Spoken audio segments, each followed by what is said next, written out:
I'm Rob Licuria, Senior Editor at Gold Derby, here with Kerri Colby and Jasmine Kennedie, two of the legendary stars of RuPaul's Drag Race Season 14, eight-time nominated Smash as well. So both of you, thank you so much for joining us. Thank you. Thank you so much for having us. Now, Drag Race has won the Emmy for competition program the last 4 years running.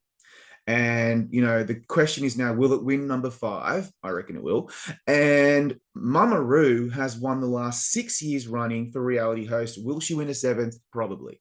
So what does that mean to you both? I'll go to you first, Jasmine, and then, of course, I'll ask you, Kerri. What does it mean to you both and your peers in the drag community that Drag Race has been so enthusiastically embraced by not only the TV Academy, but worldwide audiences of all shapes and sizes? What do you guys think of that? That's amazing. I think it's a great feeling, especially knowing all of the hard work that the queer community has done to get to a place, where being visible by the Academy as well in mainstream media. And I think, yet again, there was a bunch of girls that paved the way to get us to where we are now, but to get to this cast, to have such a diverse, inclusive cast where it is now, and to be nominated for this many awards is really a encouraging and uplifting feeling, I think, for anybody involved in the franchise. And Kerri, what do you think? I think that 100% that this is really kind of setting the stone of what the people want, what the world wants, what the future wants, because as entertainers, as people who've gone through some things in life and we have some things to say and some stories to share, we always just want to have an open ear. We want to have the ability to feel like we're telling our story and we're just going through our tears, and we want people to be like, oh my gosh, I relate to that. I understand. How can I help? How can we move forward?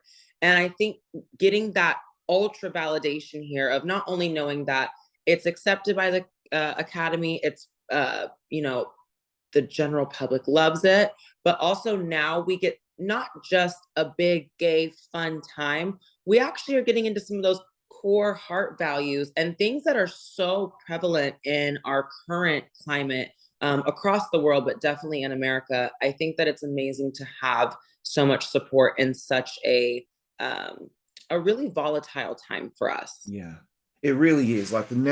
What time better than now to really open everyone's eyes and get some inclusivity on our screens. Yes. What I most appreciate about the show is its color and fun and sassiness and glitter and all that stuff, which is just, it's a very funny show, but the emotion when it comes through is really, there's nothing else like it in this genre. A great example, Jasmine, is that Untucked episode where you really broke down and confessed or admitted that you were thinking about transitioning, and you were inspired by the confidence and beauty that Kerri brought to the show. And that was, you don't get moments like that on TV very often. So thank you for being so honest, but also talk us through what you were going through at the time and what it meant to you to have all those beautiful queens around you supporting you like that. There was always a questioning factor, what I identified as, things like that in my life, where I never really, fully felt myself in the skin that I was in. And going into Drag Race, you kind of show everything about yourself. And that was the one part, I guess, I wasn't fully ready to show. And what was interesting is going into that scenario, not knowing who the cast was, and, meeting Kerri and seeing how she walked into that room 100% unapologetically herself, but also throughout the season, would exude confidence and a level of knowing of herself that I, only wished at the time I could attain. So I think being in that level, or being in that situation, as well as being in that environment of a sisterhood, it felt like it was a very open and honest time to talk about the conversation, because Deja in that Untucked brought up, if anybody was thinking of transitioning. And I think as people started talking more and more, it kind of just showed the room was a little bit more willing to open, they all had open ears and were willing to listen to people's stories. So I felt it was the right time for me to talk about it mentally and emotionally. I don't know why I thought this, but when you were really opening up, I was feeling so vulnerable for you. Like, I was thinking, I hope nobody shoots her down or says something snide or sassy. And thank God they were all there for you. And to have Kerri there, I could see, Kerri, the look on your face, and I'd love you to talk us through this, but to have Jasmine mention that you were one of the inspirations for Jasmine being so open about it. How did that make you feel? It was such a brilliant moment.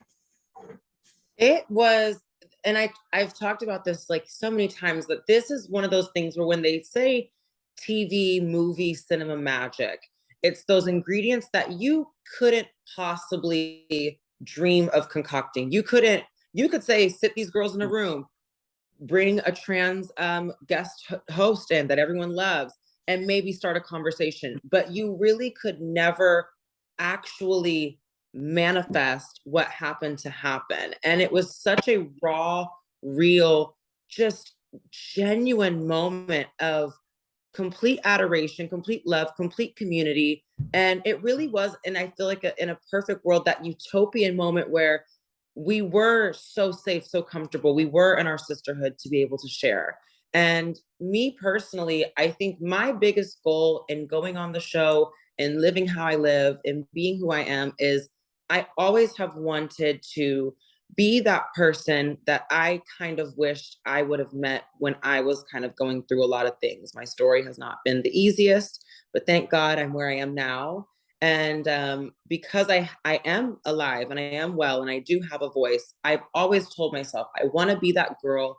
I want to be that person. I want to be that character that when people see me and go into wanting to know what I represent, what I stand for, I always want to come back to, she literally is that being, that thing, that diva that I always wanted to see growing up. And I think having that moment circle back where emotions are high, competition is fierce, we are literally breaking because it's just so many things going on, and to be like, you know what, I want to talk and open up who I really am and share this with you. And I only am finding the courage to do this because of the support that we're in.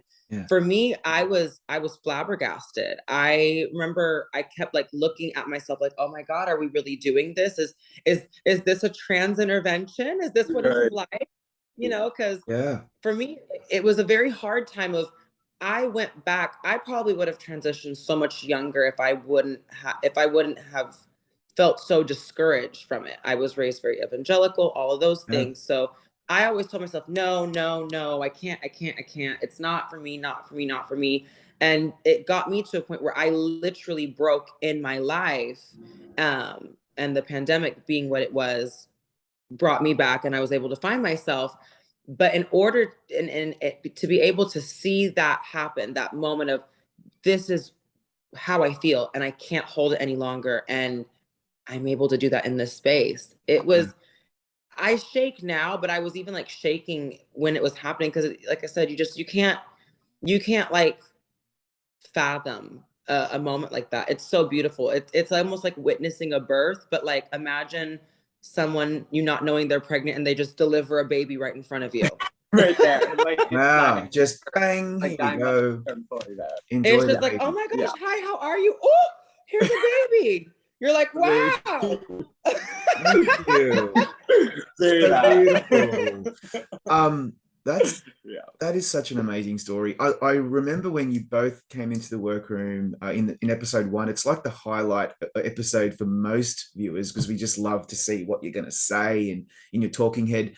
Kerri, you said, you know, I'm here to be your new viral obsession. Jasmine, you said you were the Dixie doll of New York City, but you ended up both being so much more than that. I'd love to just talk about some of your highlights. Jasmine, you know, everyone wants to talk about the fights with Maddie and Daya, and you know, I'm happy to go there if you want, but I'm more interested in, you know, how that has impacted you afterwards, because those were pretty hardcore arguments, particularly with Daya, where you're just like, I've had enough of this, and you just let loose, and I'm like, yes, keep going. No, I want to know what you thought of what happened afterwards, because, you know, there's a lot of talk about you know, the hate that comes on social media, and, you know, Daya was copying it quite a bit. I wonder whether you had to deal with that as well. So I think the arguments in general, we handled them as we did. In a heated situation like those, you can't really control your emotions. But me and Maddie, we were very chill, completely fine right after we texted and things like that after the show. Me and Daya, now our relationship, was kind of had an explosion moment at the reunion. And, I think right then and there we didn't really see eye to eye where our friendship was and how we felt towards one another in terms of, how we felt we saw each other on the show and how we felt we treated each other. So I think after the reunion we had a good 3-4 hour conversation in our hotel room, just basically, clearing up our feelings, just of anything. We were like, listen, that was a very intense fight. Clearly we still have unresolved issues. Let's talk about it. And it was a really, really good conversation. We really focused on some like key pivotal moments in the show that really affected us. And, we walked out there in a much better relationship than I think even walking in the show, or just any part of the show. And, me and Daya, we had our moment, but it's honestly been a really great thing to see our relationship blossom into what it is, because, we'll randomly like reach out to each other about our schedule and things like that, because we do want to have a genuine relationship with each other. I think, before that, we didn't really know how to build a relationship until we talked about it. And I think our biggest thing to also attribute to that is, the fans. The fans have had a very, they are ride or die for us. And sometimes with that comes a lot of backlash. Daya throughout the beginning of the season, or through the tail end of the season, got some of the worst hate. And I can attest that like, it's not a great feeling to get hate. I got more hate at the beginning of the season, but I didn't get to the level of hate that Daya got towards the end of the season. Cause, people just said I was annoying, ignorant, and just like sassy and just wanted to be a center of attention. This girl got, death threats to, people wanting to harm her. It's just like, there's a line, in reality TV, and people have to realize that we're real people, and we are also, we have day-to-day lives, and for people to, threaten us just because of a 42-minute clip of a 2-day, filming of an episode, like it doesn't really, we understand that you want to fight for people, but at the same time you have to understand that like by you fighting for people, you're also hurting another person while doing that. Absolutely. So we really try to combat that and show people that like, listen, you can have your opinion. We said what we said, but our friendship has moved forward. So let's move forward into the future. And there's a lesson for everybody watching that that's how you move forward as adults. I love that. It's so nice. It's personal growth. It's so communication. Good. Communication. Yeah. That's the key, right? Everyone was bitching about how Snatch Game was so terrible. And, I thought it was okay, but I'm kind of glad that it wasn't as great as Mama Ru wanted, because we then got the Lollapalooza, the lip sync, and that was phenomenal, because the more lip syncs the better, right? And like, for example, Kerri, your lip sync to Play when you were wearing that Versace dress, like that's the viral moment. That's the moment that a lot of us are still thinking about. Wow, like cheers to that. Definitely viral. Definitely viral, even though we're not allowed to say viral anymore because of COVID, but that's a whole other story. Whatever. It was internet sensation. It was definitely a moment. It was definitely a moment. And then episode 8, Unbreak My Heart, you guys had to lip sync against each other.